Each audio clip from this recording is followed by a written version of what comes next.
This is one of the greatest attacks of the Chess World Rapids 2023. Now, the Russian Grandmaster Daniil Dubov was playing with white, very creative player. His opponent was Giga Quparadze, a Georgian Grandmaster, and this is Morphy-esque, Tal-like, a real masterpiece. Watch what Dubov does here.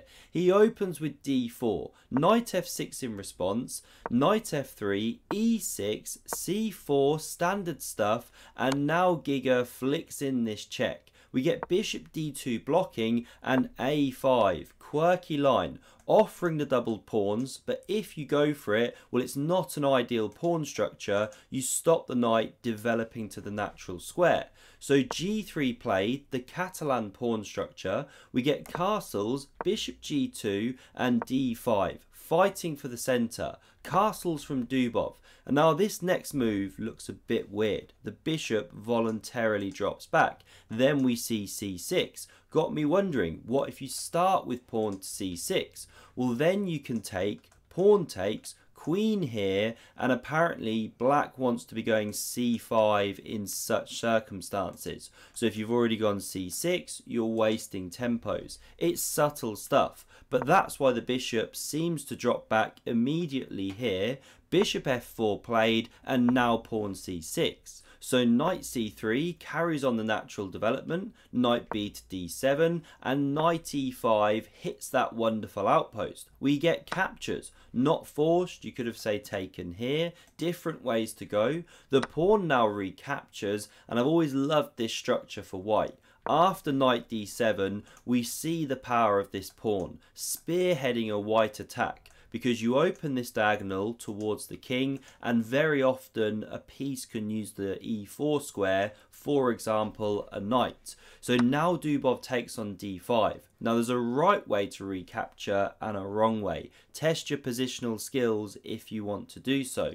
Giga goes the right way, of course. Grandmaster player takes with this pawn. Why is that the correct move? Well, now you open the scope of this bishop to develop naturally and support important attacking squares that white might want to use in future. So we get e4 now from Dubov, really taking a tin opener to that center. So Giga captures, huge pressure on d5. The knight recaptures, and now the game explodes into life. It's only move 14. If you can believe it, Giga resigns in the next 11 moves.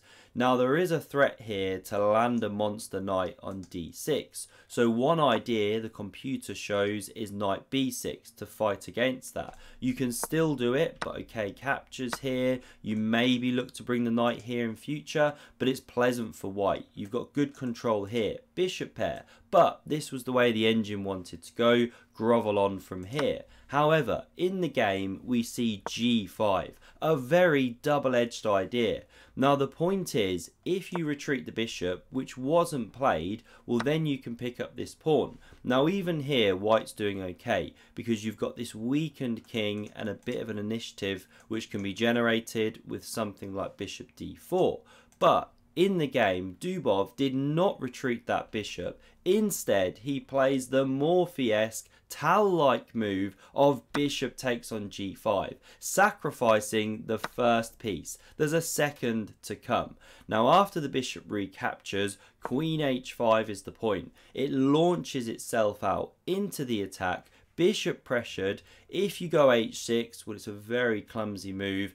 f4 can come, one attacking idea, and then you force the bishop to retreat anyway, which was played immediately in the game. Best move, and now this is a very important attacking idea, rook a to d1. You also could have gone with that one, but this is the most natural. And the reason it's so important, well, ask yourself, if black did nothing, how would you continue the attack here? Often a good exercise when you're trying to figure out a plan, what to do with your position. So say black goes a4, a kind of null move. Well, bishop h3 is the key follow-up, because you want to checkmate on this square, but the knight can't get to g5 or f6. What if the bishop could get to f5, however? This is the point of bringing the rook to the d file. You pin this knight, it can't move, it can't challenge the piece. This is a huge threat, white doing great. So these are the ideas in the air, and that's why Giga now goes for a defensive move, but not the best one. He should have gone queen e8, breaking the pin, threatening f5 to swap the ladies, but he goes f5 immediately. Not a good move. In the last line I just mentioned with queen e8 first, it should be able to force a draw. That would be best play for both players. But with this one here, white now has an advantage, as you can see. This is the evaluation bar on the left, plus 2.5 for white. That's 2.5 pawns better.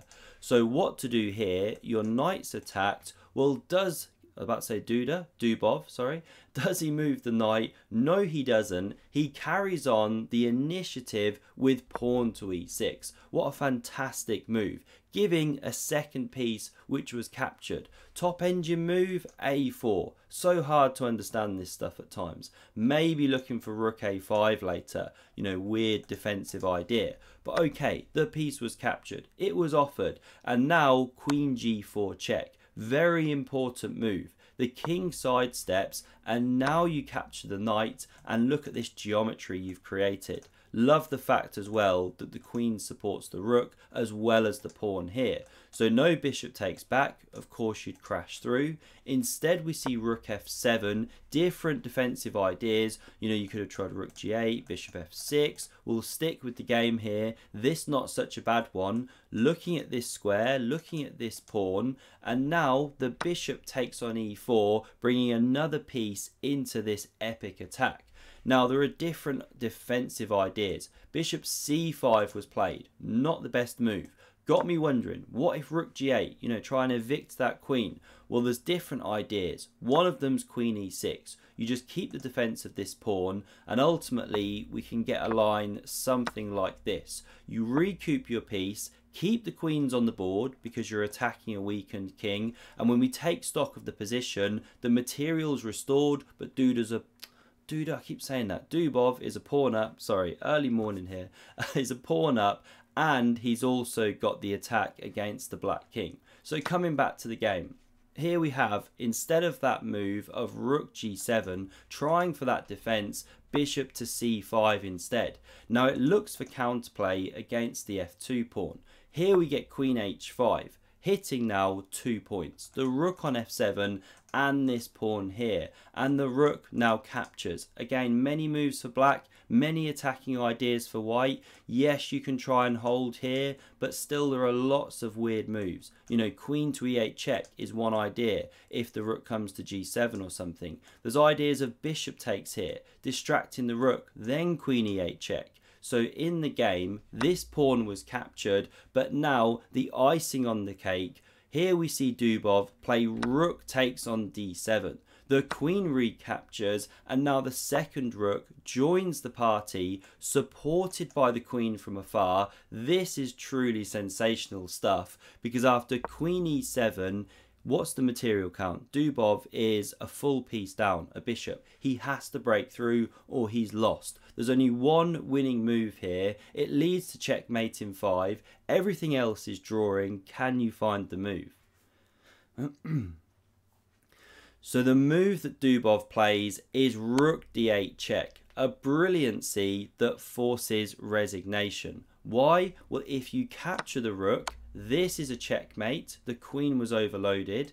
And if you don't capture the rook, you go king g7. Well, now the hunt begins. King f6, only move, and this looks very natural to check from g6, and it's still winning, but actually checking here is a better move, because you come onto the dark squared complex, then you can check from f4, the king's driven to e6, this shuts the trap. That is a checkmate using these heavy pieces.